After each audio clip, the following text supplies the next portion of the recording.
¿Qué función cumple para la terapia sistémica y qué función cumple también para el trauma, el paciente índice? Y por otro lado, te escuchaba en cómo también estos traumas de cierta manera pueden traspasar la barrera hacia el psicoterapeuta y se me venía ahí a la cabeza este tema del COVID, ¿no? Que yo creo que los que trabajamos trauma es una línea que también me gusta mucho, que trabajo mucho. eh, claro, de repente el trauma está ahí, ¿o no? Ahí. Pero ya Claro, sabemos que dentro del modelo epistemológico, la cibernética de segundo orden, somos también parte del observado, ¿no? sí, Entonces, claro. sí o sí, el observador es parte del observado, pero yo creo que cuando vivimos estas experiencias traumáticas respecto al COVID y atendimos ciertas familias, ciertos consultantes, esas barreras claramente o esas fronteras también se fueron rompiendo poco a poco, ¿no? Porque si nos afectaba, estábamos dentro del trauma.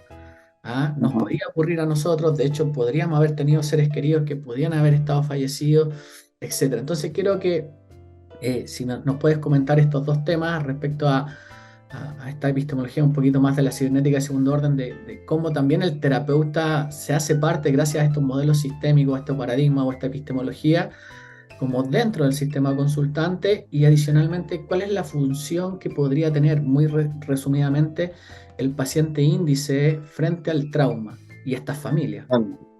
Buenísima pregunta. Ambas.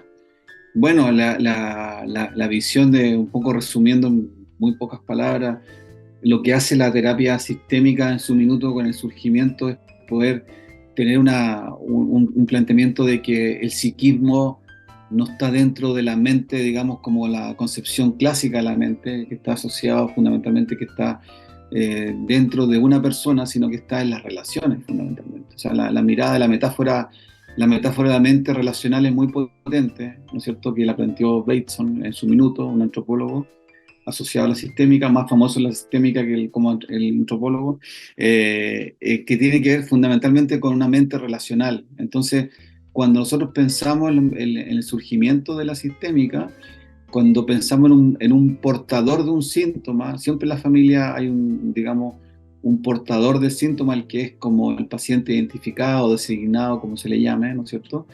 Que es aquel miembro de la familia que está con una visible, digamos, producción sintomática, por así decirlo, ¿no? O sea, como el que está más, el que está más afectado dentro de una situación, ¿no es cierto? Que, por ejemplo, podríamos pensar que una familia eh, le pasó algo a uno y que ese, por ejemplo, tuvo una situación de un accidente, que podría ser que ese no sea el paciente identificado porque el que está más afectado de los síntomas es la mamá, por ejemplo.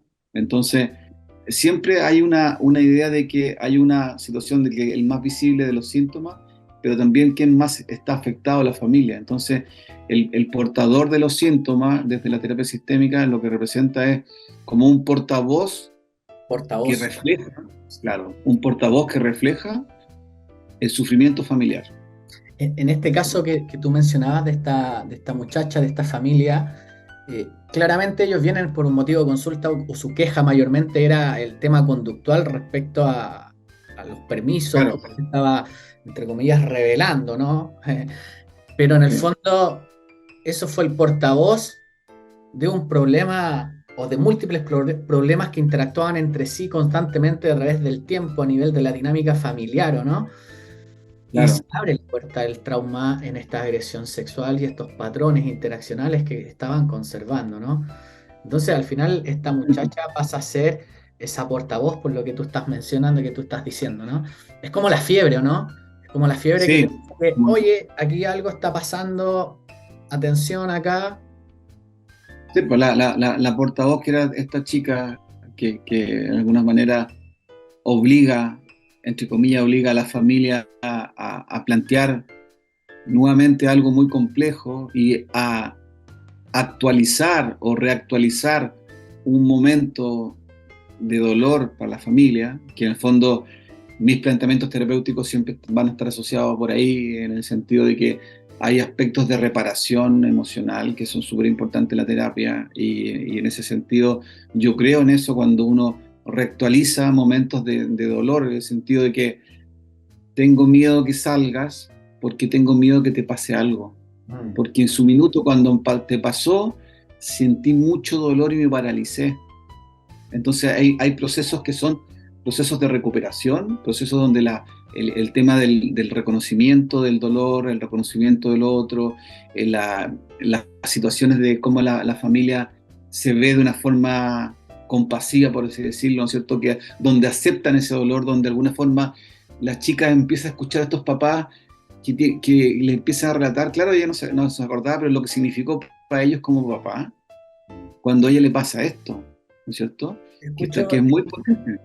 yo te escucho y es como, qué bonita es la terapia familiar, ¿o no? Qué bonito pasar de esto intrapsíquico o de esto, de netamente la conducta y también de este tema más subliminal, más de la pulsión, a pasar al tema familiar, ¿o no? En este cambio de paradigma que se provoca, Totalmente, ¿cierto? totalmente. Imagínate Y, esa visualización de esta madre y de este padre que claramente tenían esos ejes de dolor. Perfecto, muy bien. Oye, y la otra pregunta que me hiciste del tema del trauma, yo creo que es un trabajo constante que tenemos que tener los terapeutas y lamentablemente no hay mucha, ahora un poquito más de conciencia de eso, que son los autocuidados. El autocuidado generalmente se transforma en un asado, no, en una situación que sí son fantásticos también, pero el trauma, los equipos que trabajan con trauma necesitan otros mecanismos que está asociado como autocuidado emocional, ¿no es cierto? Como que básicamente, una de las dificultades que tiene este trabajo o peligro, ¿no es cierto?, es que te enfermes.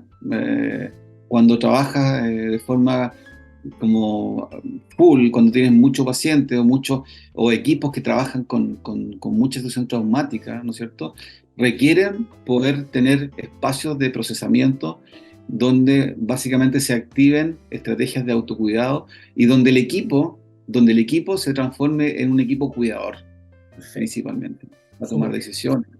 súper bien, me gustó esa última parte y también el reflejo que haces con el tema del asado, de la fiesta, ¿no? Eh, se da mucho en muchos programas eso y justamente eso no es autocuidado de cierta forma. Es pasarlo bien, divertirse, que también está bien, pero ojo con el Sí. autocuidado de nosotros como psicoterapeutas.